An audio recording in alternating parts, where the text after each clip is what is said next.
राधे। जय श्री कृष्णा। आज मैं श्रीमद् भागवत गीता का अध्याय नंबर 13 का सीरियल नंबर 8 को पढ़ रहा हूँ। जो यह देखता है कि सारे कार्य शरीर द्वारा संपन्न किए जाते हैं, जिसकी उत्पत्ति प्रकृति से हुई है, और जो देखता है कि आत्मा कुछ भी नहीं करता, वही यथार्थ में देखता है। तात्पर्य, यह शरीर परमात्मा के निर्देशानुसार प्रकृति द्वारा बनाया गया है, और मनुष्य के शरीर के जितने भी कार्य संपन्न होते हैं वे उसके द्वारा नहीं किए जाते। मनुष्य जो भी करता है, चाहे सुख के लिए करे या दुख के लिए करे, वह शारीरिक रचना के कारण उसे करने के लिए बाध्य होता है। लेकिन आत्मा इन शारीरिक कार्यों से विलग रहता है। यह शरीर मनुष्य को पूर्व इच्छाओं के अनुसार प्राप्त होता है। इच्छाओं की पूर्ति के लिए शरीर मिलता है, जिससे वह इच्छा अनुसार कार्य करता है। एक तरह से शरीर एक यंत्र है, जिसे परमेश्वर ने इच्छाओं की पूर्ति के लिए निर्मित किया है। इच्छाओं के कारण ही मनुष्य दुख भोगता है और सुख पाता है।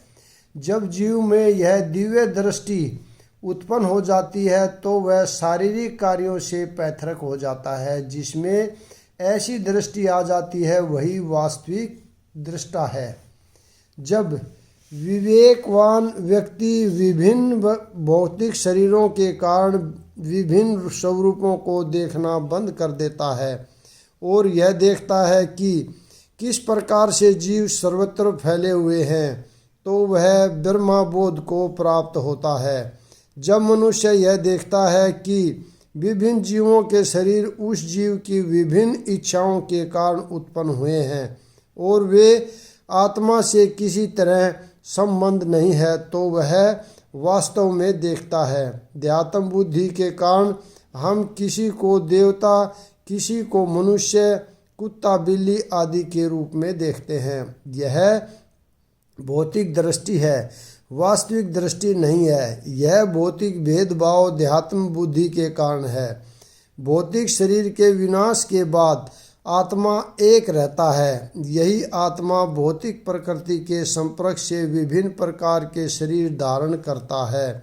जब कोई इसे देख पाता है, तो उसे आध्यात्मिक दृष्टि प्राप्त होती है। इस प्रकार जो मनुष्य पशु, ऊंच नीच आदि के भेदभाव से मुक्त हो जाता है, उसकी चेतना शुद्ध हो जाती है और वह अपने आध्यात्मिक स्वरूप में कृष्ण भावनामृत विकसित करने में समर्थ होता है।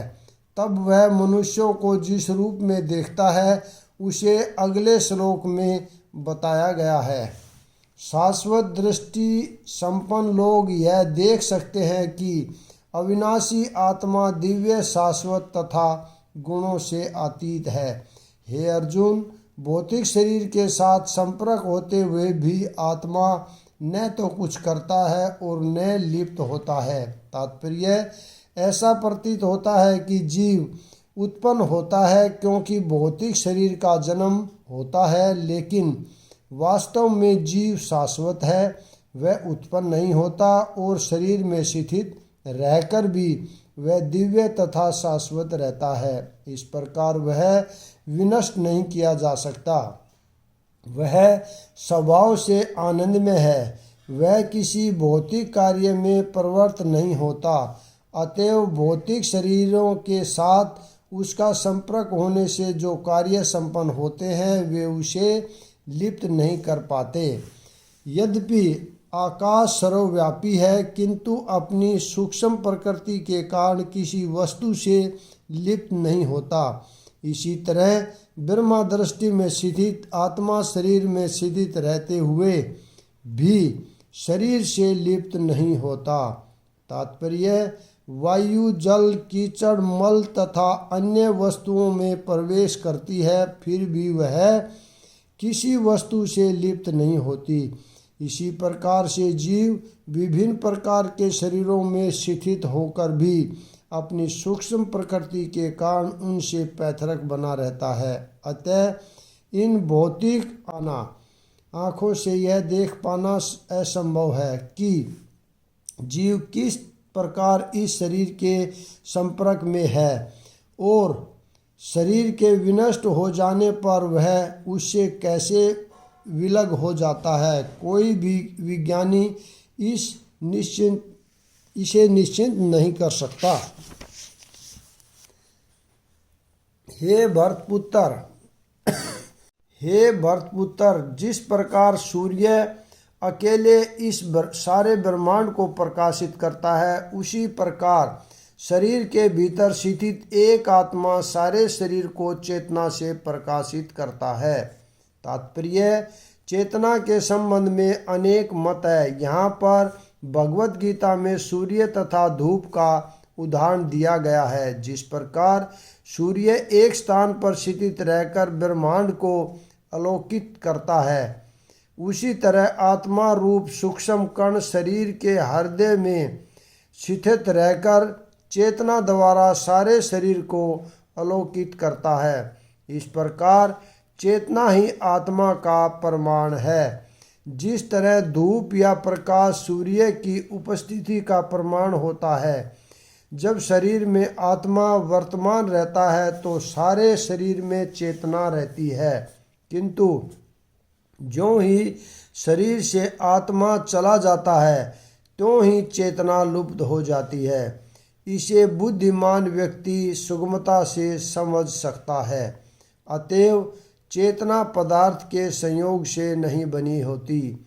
यह जीव का लक्षण है। जीव की चेतना यद्यपि गुणात्मक रूप से परम चेतना से अभिन्न है, किंतु परम नहीं है, क्योंकि एक शरीर की चेतना दूसरे शरीर से संबंधित नहीं होती है।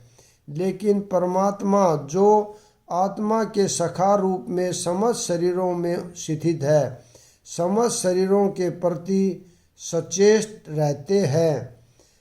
परम चेतना तथा वैशिष्ट चेतना में यही अंतर है। जो लोग ज्ञान के चक्षुओं से शरीर तथा शरीर के ज्ञाता के अंतर को देखते हैं और भवबंधन से मुक्ति की विधि को भी जानते हैं, उन्हें परम लक्ष्य प्राप्त होता है। तात्पर्य, इस 13वें अध्याय का तात्पर्य यही है कि मनुष्य को शरीर, शरीर के स्वामी तथा परमात्मा के अंतर को समझना चाहिए। उसे श्लोक से श्लोक तक में वर्णित मुक्ति की विधि को जानना चाहिए, तभी वह परम गति को प्राप्त हो सकता है। श्रद्धालु को चाहिए कि सर्वप्रथम वह ईश्वर का श्रवण करने के लिए सत्संगी करे और धीरे धीरे प्रबुद्ध बने। यदि गुरु स्वीकार कर लिया जाए तो पदार्थ तथा आत्मा के अंतर को समझा जा सकता है और वही अग्रिम आत्म साक्षात्कार के लिए शुभारंभ बन जाता है। गुरु अनेक प्रकार के उपदेशों से अपने शिष्यों को अध्यात्म बुद्धि से मुक्त होने की शिक्षा देता है। उदाहरणतः भगवत गीता में कृष्ण अर्जुन को भौतिक बातों से मुक्त होने के लिए शिक्षा देते हैं। मनुष्य यह तो समझ सकता है कि यह शरीर पदार्थ है और इसे 24 तत्वों से विश्लेषण किया जा सकता है। शरीर स्थूल अभिव्यक्ति है और मन तथा मनोवैज्ञानिक प्रभाव सूक्ष्म अभिव्यक्ति है। जीवन के लक्ष्य इन्हीं तत्वों की अंत क्रिया है, किंतु इनसे भी ऊपर आत्मा तथा परमात्मा है। आत्मा तथा परमात्मा दो हैं।